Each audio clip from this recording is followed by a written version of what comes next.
You're listening to Subsound Radio. We bring you streaming and live broadcasting from the capital. This is the Ep3 podcast.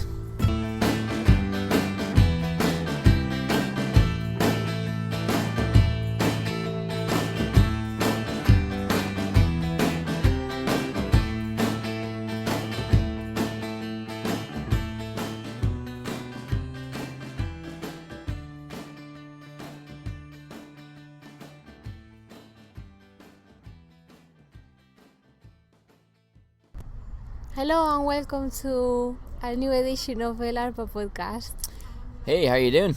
I'm very well, thank you. Okay, so this is Enda Maria back again for the latest episode, as you said, of the Ep3 podcast. What are we talking about today? Well, this week, of course, we have to talk about St. Patrick's Day. It is today. It is today. It is today. It really extends to the whole weekend because it's a festivity that people will be celebrating on Friday and Saturday and possibly even Sunday. And even maybe a cheeky point on the Monday as well, just to finish off the long weekend of Irish celebration. But yes, St. Patrick's Day. Oh, Tora Lora la. Ta ta ta ta ta ta ta ta ta. So okay, there's been a lot of dancing, a lot of singing from Enda prior to the podcast. Mm-hmm. And we're hoping he will sing something else later on. And delight us with his angel's voice. The music interlude will be provided by me instead of the normal thing. So Danny Boy. I'm going to attempt that at a later date, and Maria will be playing violins while also playing the spoons off her knees and the fiddle. Yes. And she'll be playing. There'll be a row of Guinness glasses that are full to certain extents, and you'll be playing music with your hand over the rim of the glass, creating different sounds. I believe that is correct, isn't it? That's fairly accurate. Okay, because if that doesn't happen, our listener. Singular will be disappointed by that. Okay. Yeah, well, we'll post pictures later on the website. Perfect. Okay, yes, because where were we? We were in Calle de las Irlandeses, the Street of the Irish, which is a kip, an absolute heap of a place. Horrible. Yeah, I think I'll go with that. It's a little bit of a slum-like, dark, dingy alleyway that possibly is where drug dealers hang out. Not an exaggeration, is it? I mean, not really. No, it was pretty much like that. I quite like it though, because Ireland, I think in general, has a rough charm, and Irish people have a rough charm, and the great and the good of our country have always had a rough charm. Plus, there was nice ivy like growing on top of the sign. Exactly, so that's kind So of there's a little bit charming. The whole cliche about being Irish is that you're not Irish unless you understand the world's going to break your heart. So we had this kind of bipolar Celtic soul that's up and down, I think the street reflects that. I think it does. It's a shithole, and it has ivy growing over it. So you're allowed to say that? We don't have standards authority here or censors, so who gives a fuck? It's St. Patrick's Day. I have a carte blanche to say whatever I want. Okay. Fine. So we're going to come back after this musical interlude break, which will be me singing Danny Boy.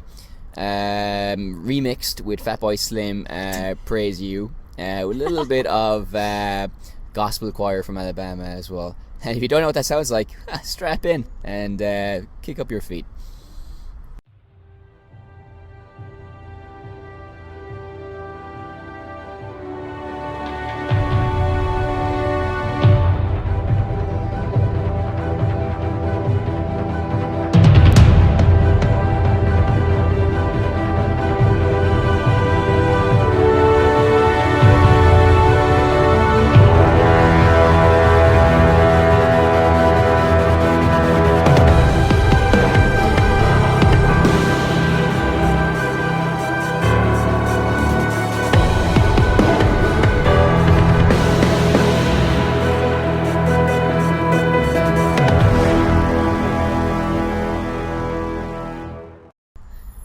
Okay, welcome back to part 2 of the show.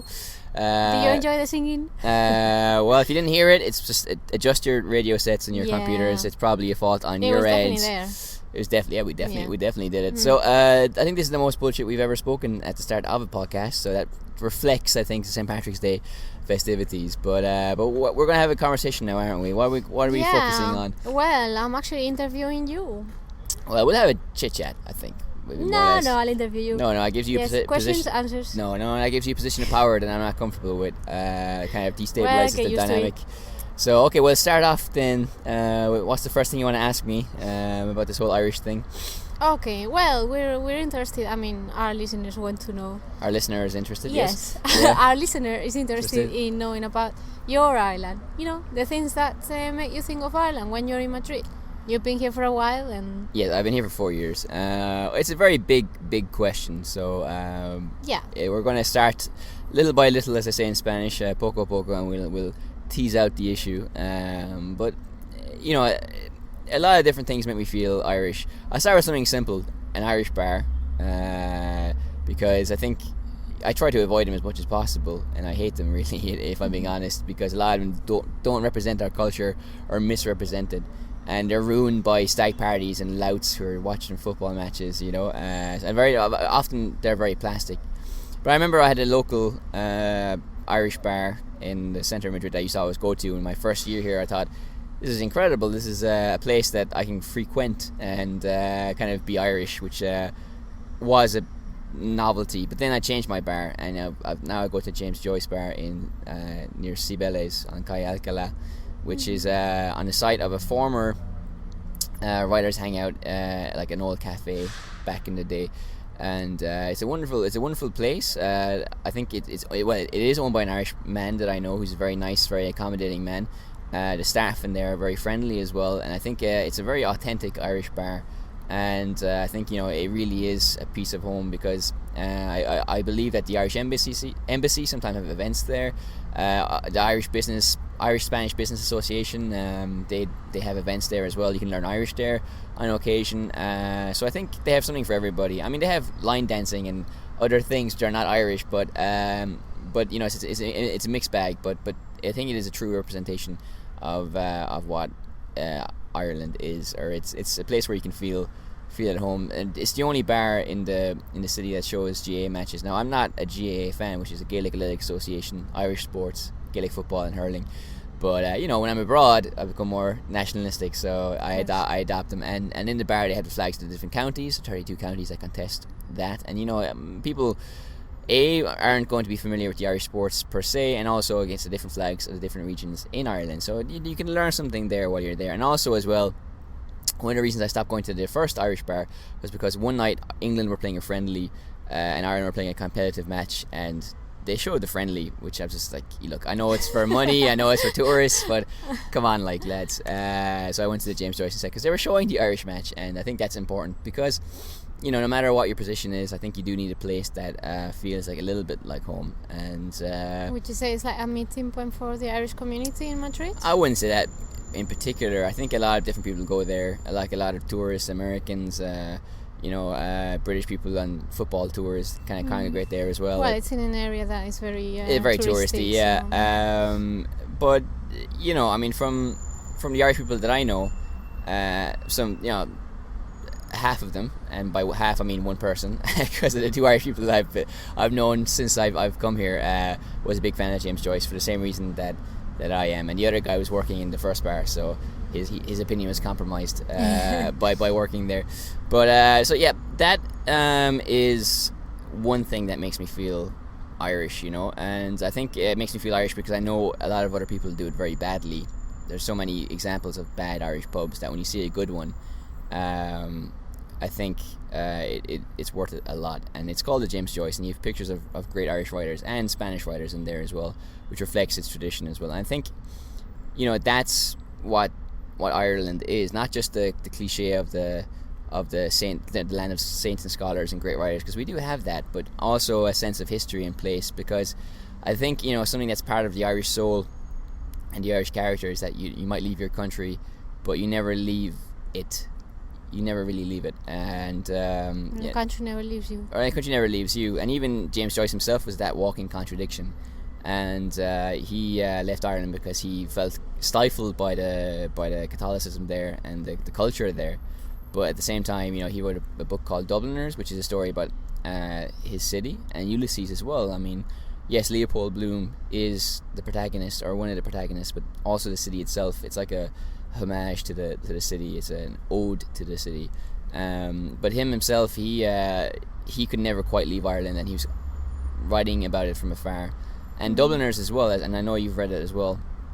it's a story that's full of this inherent contradiction of people wanting to leave, but then leaving's not always the right thing to do for those characters, depending on the story. And it's also so it's not black and white. Ireland is bad and leaving is good. But that duality is a bit of a leitmotif, isn't it, for Irish literature in a way? Well, I think there's always a wistfulness, which is another cliche, like a melancholy about things that are lost or that things that you can't go back to. But the thing is about the again, another irony is that you can go back to them in the mental landscape, and that they do exist. And I think that's what we live in the world of books and literature. And then, of course, something like an Irish bar that can represent something kind of bigger than ourselves. So it's not just a bar; it can be you can represent something, So that's the easiest one to talk about so far about what it means to be Irish. But speaking about Joyce, I think it's funny, really, the things that remind you of being Irish, because we went to an exhibition, didn't we, on Monday, and what did we see? What was the idea? Oh, well, it was two art movements in Italy, but the first one had a lot of social commentary. Yeah, and there's one painting, wasn't there, of a man walking past a window, a poor guy, and he's looking in at a couple who are well-to-do having lunch or breakfast or whatever. So there's a real barrier, class barrier and a physical barrier, two worlds that were living side by side but never came in contact. And that in itself, it's about Italian modernism, about Italian painting, about the socialism of Italian kind of art and society, because you have this huge divide like you have in Spain historically between left and right, and communism has had such a strong root in Italy, even up to modern times. But even that, which wasn't directly about Ireland or in any way about Ireland, would remind me of James Joyce, because I think there's such a focus on the details that you would see in the book. James Joyce describes so many things in great detail, especially food, as a marker of someone's kind of class, and because they're poor, if they're enjoying a good meal, he's really selling how luxurious it was. But also as well, there's one story in particular where there's a guy who's poor and he just walks around because he's nothing to do, and he's no kind of means or entertainment or whatever, so like little subtle things. I guess it represents or reflects the fact that it's always on my mind or stay in the subconscious, so I can link things very easily to a sense of Irishness, even though it's not directly representing that. But all culture, I think, can be connected. It's a loop. Everything is a loop, especially when it comes to art or culture. Even if things are not directly influenced by each other, I think humans have a very common conception, or schools build up in different countries around the same time, reflecting the same things that may be influenced by each other, but often are generated by the steam of the people in those countries, kind of independently of the other movements as well. So I think there's very often things happen generally and in common. So while there's no direct link between Joyce and this Italian art, for example, of course you can see kind of common themes and things that connect, to me at least, in a subjective way. Yeah, well, at the end of the day, places are about perception, aren't they? About the perceptions we have of them. Well, which is true. Any writer would know that as well. Pádraig Kavanagh is a great Irish poet that I would quite like. I'm a big fan of his, and one of his poems is about being remembered, and put me next to the river in Dublin, next to the Liffey. Now there's a statue of him there as well, and I think because we've discussed Pablo Neruda quite a lot as well, and he was obsessed with cataloguing things and describing things and giving a voice to inanimate things and kind of giving breath to things, and that in that way is to keep things, is to keep them alive through recognizing them and making sense of them. Making sense of them, and in that way things are extended and their life is almost infinite, maybe, or it doesn't run out. So it's an interesting concept how we kind of can link a place to an emotion, but of course we all do this. It's a very human thing that we do. But there's another. But then there's bizarre things I don't quite understand. There's a street. It's when I'm getting the bus from my barrio, my neighborhood, and it goes down past Moncloa onto Calle Princesa, and just the way the bus moves, and then the view I get of the street once it turns the corner, it reminds me so much of Cork, and I don't know why. It's just a weird connection that I have in my brain, and I really can't explain it, but it's just every time I'm on that bus, without fail, every time, I'm not even expecting it, I forget that there's this association I have on this route, but then it happens, and I get reminded again, and I get transported to another place, which is funny, because I think we all have inner worlds, but then this inner world becomes our outer world for a moment, and that's a kind of interesting experience to feel, one that we're quite lucky to feel as well, I think. Well, that was a wonderful description, Eda, as usual. So thank you so much for showing us your island. Begaran Bejes, chat. Tora. Sorry. Okay, now nobody understands anymore. Okay. Okay, well, thank you so much. And well, before we finish this, yes. There's so much more to say about the Irish in Spain. There's a fantastic history here. So I'm sure we'll cover it in more podcasts in the future. But yeah, I mean, we haven't even scratched the surface really. Oh, we haven't, but probably because of the poor interviewing technique, but well, I mean, today we just wanted to hear about your Ireland, so we'll leave the rest of Ireland for some other day. Okay, well, here it goes. Oh, Danny. Okay, well, I'll stop there. And the singing as well. We'll leave it for another day as well. Happy St. Patrick's Day, listener, and we'll give a small goodbye after this musical break.